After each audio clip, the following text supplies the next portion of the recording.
중학교 10장생 영어 45번째 시간 시작했습니다. 자, 이번 시간부터는 3주 정도에 걸쳐서요. 여러분하고 영어에서 많이 쓰이는 이디엄 그리고 속담 몇 가지들을 한번 정리를 해볼까 합니다. 그래서 오늘 여러분하고 같이 공부할 이런 말은 영어로 해서는 총 6가지 이디엄을 한번 준비를 한번 해봤거든요. 그래서 어떤 의미로 그렇게 쓰이고 있는지 그 다음에 어떤 유래를 가지고 있는지 그런 표현들을 한번 찾아보도록 하겠습니다. 자, 단어처럼 1대1로 딱 이렇게 바꿔 말할 수 있는 게 아니죠. 우리말의 책상은 영어로 데스크야 이렇게 되는 게 아니라 이디엄은 조금 다르니까, 예를 들어 우리는 식은 죽 먹기라고 얘기를 하는데 그렇다고 영어로 식은 죽을 먹는다고 표현해봤자 같은 의미가 전달이 되는 것이 아니잖아요. 그죠? 그래서 그런 이디엄과 관련된 것들은 잘 익혀두시면 아주 풍부한 영어 표현을 사용하실 수 있거든요. 그 중에 제가 몇 가지를 골라서 한번 일러드리도록 하겠습니다. 자, 첫 번째, 요즘 이 수저 계급론 이런 얘기를 하시는 분도 있더라고요. 그래서 금수저다, 은수저다, 흙수저다라는 이런 말을 쓰는데, 실제로 그러면 영어에는 어떤 표현이 있을까요? 영어에서는 골스푼이라는 말을 쓰지 않고 영어에서는 실버스푼이라는 말을 사용을 하죠. 그것도 실버스푼을 입에 물고 태어났다라는 얘기를 많이 쓰거든요. In his mouth 이런 식으로 해서 사용을 하는데, 이 말의 유래는 어떻게 만들어진 거냐면 얘는 이제 천주교와 관련이 있는 표현이에요. 그래서 아이가 태어나면 왜 godfather 대부라고 하잖아요. 그죠? 그러니까 아마 여러분들이 인터넷에 검색만 해보셔도 아이가 스푼을 물고 있는 사진을 많이 볼 수 있을 텐데, 그 스푼을 이제 물려주는 게 소위 대부와 관련이 있는 거예요. 근데 주로 godfather를 맡아주셨던 분들이, 예전에 대부를 맡아주셨던 분들이 그 지역에서 굉장히 명망 있고 좀 부를 가지고 계셨던 분들이 그 godfather를 맡아주셔서, 그래서 이 실버 스푼을 물고 태어났다라는 말이 부자의 집안에서 태어났다라는 말로 이런 식으로 의미가 계속해서 이렇게 전해져 내려오게 되었던 거죠. 자, 그래서 만약에 said he had never worked in his life. 자, 걔가 말하는데 있잖아, 자기는 일생 동안 일을 해본 적이 없대라고 이렇게 얘기를 했더니 he was born with a silver spoon in his mouth 이렇게 쓰게 되면, 이렇게 입안에 은수저를 물고 태어나다라는 이 말이 바로 뭐가 되냐면, 이 대부가 이렇게 물려준 게 아니고요. 어릴 때 아예 처음부터 그 집에서 태어났어 라는 이런 말이 의미가 확대가 되어서 쭉 내려오면서 실버 스푼을 물었다라는 말이 부유한 집안 출신이다라는 이런 말로 쓰이게 된 것이죠. 이런 유래가 있었습니다. 자, 그 다음 우리 그러면 이번에 두 번째 표현을 한번 볼까요? 자, 비밀을 누설하다라는 말 중에서 영어에서 아주 재밌는 표현이 하나 있어요. 뭐가 있냐면 castle out of the bag이니까 가방 밖으로 나가게 하다라는 말, 정말 웃기죠.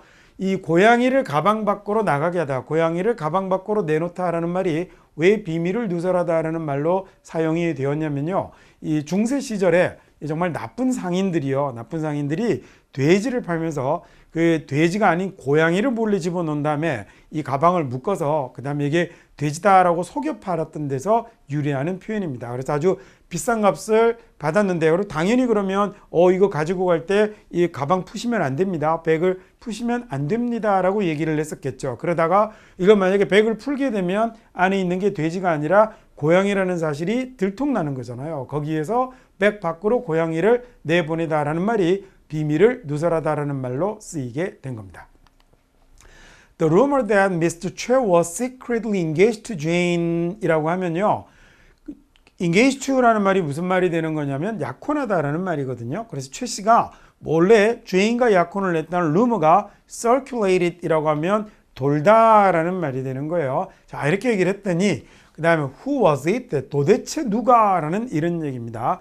그 다음에 what was it? 이렇게 이 자리에다가 의문사를 바꿨으면 이렇게 예를 집어넣게 되면 아주 강한 강조의 말이 되거든요. 소위 여러분 혹시 it is 강조det 이라고 들어보셨죠? 그걸 의문사를 강조했을 때 나타나는 문장의 모양입니다. 그래서 도대체 누가 이렇게 해석하시면 되고요. 그다음 what was it that 이라고 하면 도대체 뭐가 라고 이렇게 해석하시면 되는 거죠. 그래서 도대체 누가 그 비밀을 누설한 거야 라는 이런 이야기가 되었습니다. 고양이를 백 밖으로 내보내는 것, 이게 비밀을 누설하다라는 표현이 되는군요.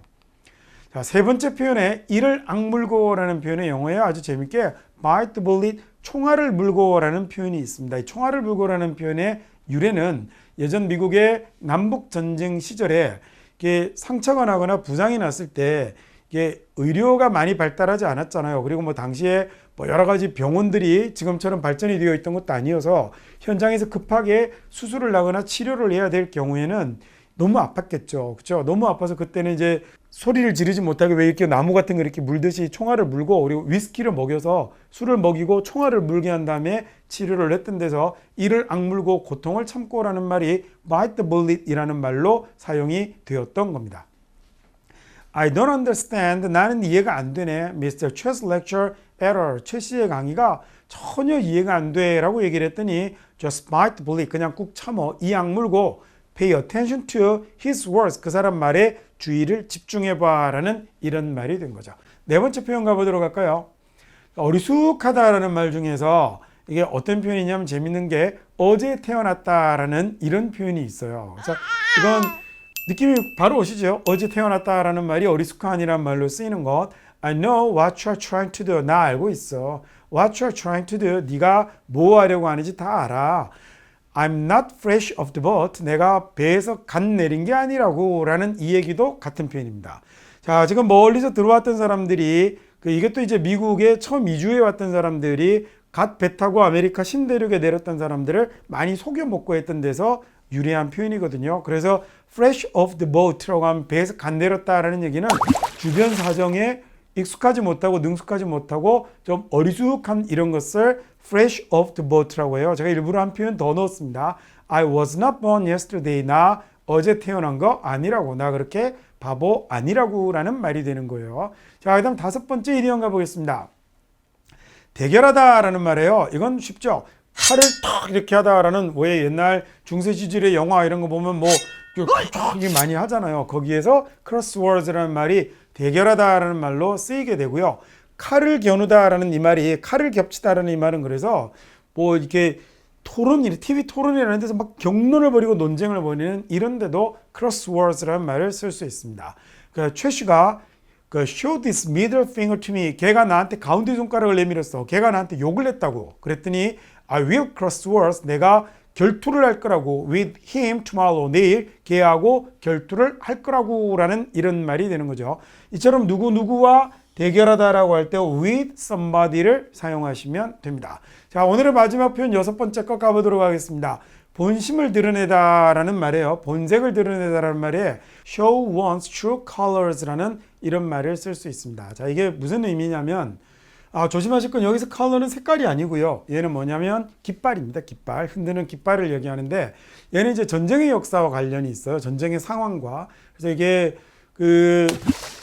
해군들이 배를 타고 전함을 타고 이렇게 다닐 때 여러 나라의 국기를 준비를 해뒀다가 상황에 맞게 막 다른 나라 국기를 걸고 위장을 하고 이랬던 거죠. 그러다가 예를 들어 일본 배가 가까이 다가오면 마치 우리가 일본 배였던 것처럼 또는 일본의 연합군 배였던 것처럼 다른 깃발을 들고 가다가 드디어 가까이 이렇게 탁 적군이 들어오면 쫙 하고 태극기를 걸고 막 이렇게 상대 적군의 그 전함을 공격을 했던 겁니다. 그래서 그때 진짜 깃발을 보여준다라는 말이 바로 뭐냐면 본심을 드러내다라는 이런 말로 사용이 되었던 거죠. 자, 내 생각에 최 씨는 늘 try to 애를 썼어. maintain a poker face를 유지하려고 애를 썼어 라는 얘기죠. 내가 최 씨를 사귀고 있는데 최 씨를 만나고 있는데 또는 걔가 뭐 최 씨랑 무슨 일을 하고 있는데 걔가 늘 그렇게 포커 페이스를 유지하려고 애를 썼어, 노력을 했었어 라고 이렇게 얘기를 했죠. 그랬더니 뭐라고 얘기를 하냐면 꼭 뭐 늘 얘기 드리지만 꼭 완전하게 연관되는 건 아닙니다. It doesn't take long 이라고 하면 그렇게 오래 안 걸려 라는 얘기가 되겠죠.